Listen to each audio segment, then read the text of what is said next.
अस्सलामुअलैकुम। Kitchen with Shaheen aunty में मैं आप सबको खुश आमदीद कहती हूँ। आज मैं अपने किचन में बहुत ज़्यादा जायकेदार ढाबा स्टाइल चना दाल फ्राई बना रही हूँ।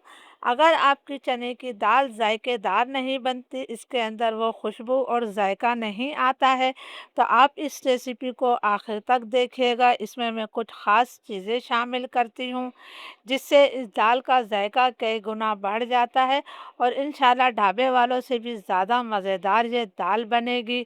तो आपको वीडियो आखिर तक देखनी पड़ेगी। इसके लिए मैंने 250 ग्राम यानी कि 1 पाव चने की दाल ली है। दाल को अच्छी तरह से साफ़ करने के बाद मैंने इसे 2 घंटे पहले भिगो दिया था। भीगने से दाल हमारी बिल्कुल नरम हो गई है और आसानी से टूट रही है। तो चलिए इस मज़ेदार दाल को बनाना शुरू करते हैं। दाल का तमाम पानी निकाल कर मैंने इसे पतीली में डाल दिया है। अब हम इसके अंदर इतना पानी डालेंगे कि वो दाल से 1 इंच ऊपर होना चाहिए। बहुत ज़्यादा पानी आपने नहीं डालना है। अब मैं पानी में उबाल आने का इंतज़ार करूँगी। दाल में उबाल आ गया है, आप देख सकते हैं कि इसके ऊपर ढेर सारी झाग आ गई है।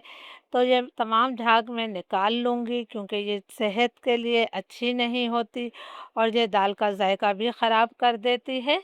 दाल के तकरीबन तमाम झाग मैंने निकाल दिए हैं। अब हमने दाल को बनाना है बहुत ज़्यादा खुशबूदार, तो इसके लिए दाल में मैंने 4 लौंगे शामिल करी हैं, 1 दालचीनी का टुकड़ा हमने डाल दिया है। इसके साथ ही मैं 1 बड़ी इलायची भी शामिल कर देती हूँ। क्वार्टर टी स्पून में इसके अंदर हल्दी पाउडर शामिल कर रही हूँ। नमक मैं अभी शामिल नहीं करूँगी, नमक डालने से दाल बहुत ज़्यादा देर से गलती है। लो मीडियम फ्लेम पर इस दाल को मैं 15 से 20 मिनट तक पकाऊंगी। ये 2 घंटे की भीगी हुई दाल है, 15 से 20 मिनट में बहुत अच्छी तरह से गल जाएगी। ढक्कन आपने थोड़ा खोल कर रखना है। लो मीडियम फ्लेम पर दाल को पकते हुए तकरीबन 20 मिनट हो गए हैं। दाल में जो हमने पानी शामिल किया था, अब इसमें थोड़ा ही पानी है, तकरीबन क्वार्टर कप पानी बाकी है। दाल को हम चेक कर लेते हैं। दाल भी हमारी बहुत अच्छी तरह से गल चुकी है, लेकिन आप ये देख सकते हैं दाल बिल्कुल खिली खिली है, ये मैश नहीं हुई है। तो अब हम इसका मसाला बना लेते हैं। बहुत ही लजीज ढाबा स्टाइल चने की दाल का मसाला बनाने के लिए मैंने क्वार्टर कप तेल कढ़ाई में डाला है। तेल को हम गरम कर लेते हैं। तेल गरम हो गया है तो इसमें मैंने 1 तेज़पत्ता शामिल किया है। इसके साथ ही 1 चाय का चम्मच सफ़ेद ज़ीरा मैं इसके अंदर शामिल कर देती हूँ। खड़े गरम मसाले हम नहीं डालेंगे। खड़े गरम मसाले हमने दाल को उबालते वक्त डाले थे।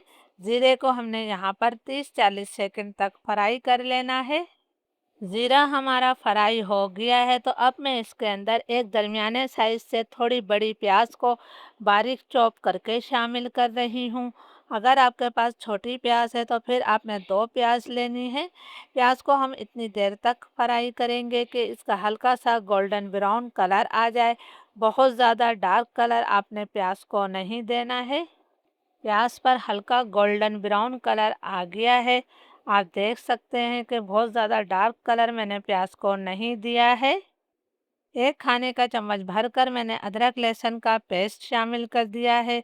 यहाँ पर हमने 2 मिनट तक अदरक लहसुन को भी अच्छी तरह से भून लेना है ताकि इसका कच्चापन ख़त्म हो जाए।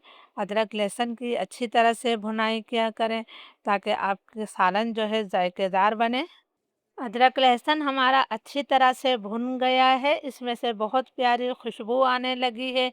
अब मैं 2 दरमियाने साइज़ के टमाटरों को कद्दूकस करके शामिल कर रही हूँ। मैंने बिल्कुल लाल कलर के टमाटर लिए हैं ताकि दाल का कलर बहुत अच्छा सा आए। साथ ही मैंने 2 हरी मिर्चें भी बारीक काट कर शामिल कर दी हैं। आप टमाटरों का पेस्ट बनाकर भी डाल सकते हैं, लेकिन कद्दूकस करने से जो है टमाटर का छिलका भी अलग हो जाता है। यहाँ पर हम टमाटरों की भी 2-3 मिनट तक भुनाई करेंगे ताकि इसका पानी थोड़ा खुश्क हो जाए और तेल इससे अलग होने लगे। 2-3 मिनट तक टमाटरों की मैंने भुनाई कर ली है। अभी टमाटरों का पानी मुकम्मल तौर पर खुश्क नहीं हुआ है। अब हम इसके अंदर कुछ बेसिक मसाले डालेंगे। 1 चाय का चम्मच मैंने धनिया पाउडर शामिल किया है। 1 चाय का चम्मच ही मैंने नमक डाल दिया है।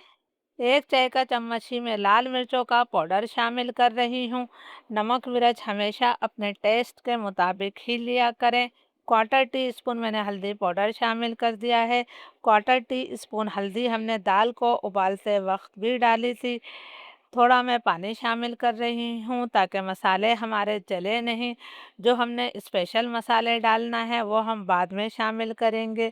अब इन मसालों की मैं 3-4 मिनट तक अच्छी तरह से भुनाई करूँगी। यकीन करें जो आप रूटीन की चना दाल बनाते हैं ये उससे बिल्कुल मुख्तलिफ होगी और इसका जायका इतने मज़े का होगा कि आपके घर वाले बार बार फरमाइश करके आपसे ये दाल बनवाएंगे। 3-4 मिनट तक मसाले की मैंने बहुत अच्छी तरह से भुनाई कर ली है। हमने बिल्कुल लाल कलर के टमाटर लिए थे तो आप देख सकते हैं कि मसाले का कलर कितना अच्छा आया है। अब हम इसके अंदर वो ख़ास चीज़ शामिल करेंगे जिससे दाल का जायका कई गुना बढ़ जाएगा।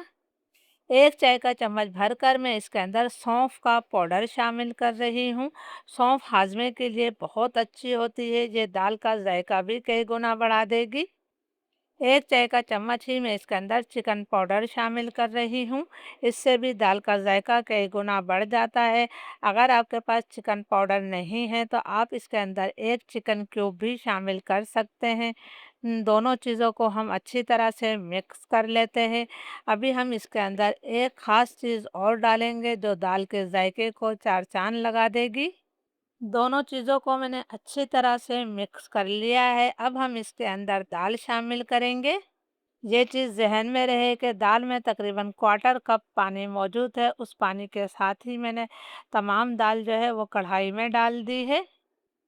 अब हम दाल को मसाले के साथ भी 2-3 मिनट तक अच्छी तरह से भून लेते हैं। इस तरफ भुनाई करने से दाल का जायका बढ़ जाता है, तो आप भी इन छोटी-छोटी बातों का ज़रूर ख़्याल रखा करें। प्लीज़ अगर आप लोगों को वीडियो अच्छी लग रही है, तो इसे ज़्यादा से ज़्यादा लाइक और शेयर ज़रूर कीजिएगा और आप मेरी वीडियो कहाँ से देख रहे हैं, मुझे कमेंट्स करके ज़रूर बताइएगा। 2-3 मिनट तक दाल की मैंने अच्छी तरह से भुनाई कर ली है। अब मैं इस दाल को ढककर जो है 6-7 मिनट तक लो मीडियम फ्लेम पर पकाऊंगी। मैंने इसमें पानी शामिल नहीं किया है क्योंकि हमारी दाल में तकरीबन क्वार्टर कप पानी मौजूद था। अगर आपकी दाल का पानी ख़त्म हो जाए तो आपने इसके अंदर क्वार्टर कप के बराबर पानी डाल देना है। तो मैं 6-7 मिनट तक इसे पका लेती हूँ ताकि मसाले का जायका दाल में अच्छी तरह से आ जाए। लो मीडियम फ्लेम पर दाल को पकते हुए 6-7 मिनट हो गए हैं। माशाल्लाह बहुत बेहतरीन जायके के साथ खिली-खिली हमारी चना दाल तैयार हो रही है। अब मैं इसके अंदर कुछ चीज़ें और डाल देती हूँ। 1 चाय का चम्मच मैं इसके अंदर कुटी हुई काली मिर्च शामिल कर रही हूँ। आपने काली मिर्च का पाउडर नहीं डालना है। आधा चाय का चम्मच मैंने इसमें गरम मसाला पाउडर डाल दिया है। अब हम इसके अंदर एक ख़ास चीज़ और डालेंगे। इससे दाल का जायका जो है कई गुना बढ़ जाता है। आप आज़मा कर देखिएगा। मैं इसके अंदर एक मुट्ठी भरकर जो है पुदीना शामिल कर रही हूँ। बहुत कम लोग ये जानते हैं कि चने की दाल का जायका बढ़ाने के लिए पुदीना शामिल किया जाता है। इसको मैंने मिक्स कर दिया है। बिल्कुल दम वाले फ्लेम पर मैं इसे 2 मिनट तक और पकाऊंगी। ये ढाबा स्टाइल दाल है तो इसके अंदर अब हम एक तड़का शामिल करेंगे। तड़के के लिए फ्राई पैन में मैंने 2 खाने के चम्मच घी शामिल किया है। तड़का अगर घी से लगाएंगे तो दाल का जायका बढ़ जाएगा। घी को मैं हल्का गरम कर लेती हूँ। घी गरम हो गया है तो इसमें मैं 1 चाय का चम्मच सफ़ेद ज़ीरा शामिल कर रही हूँ और ज़ीरे को हम अच्छी तरह से फ्राई कर लेते हैं। उसके बाद हम इसके अंदर कुछ चीज़ें और डालेंगे। जीरा हमारा कड़कड़ा गया है तो इसके अंदर मैंने 2 हरी मिर्चें शामिल कर दी हैं। ये वो हरी मिर्चें हैं जो लाल हो जाती हैं। चूल्हा मैंने बंद कर दिया है और आधा चाय का चम्मच कश्मीरी लाल मिर्चों का पाउडर शामिल किया है। ये सिर्फ कलर के लिए है और इसे डालना ऑप्शनल है। तड़का हमारा तैयार है। बिल्कुल दम वाले फ्लेम पर मैंने दाल को 2 मिनट तक और पका लिया है।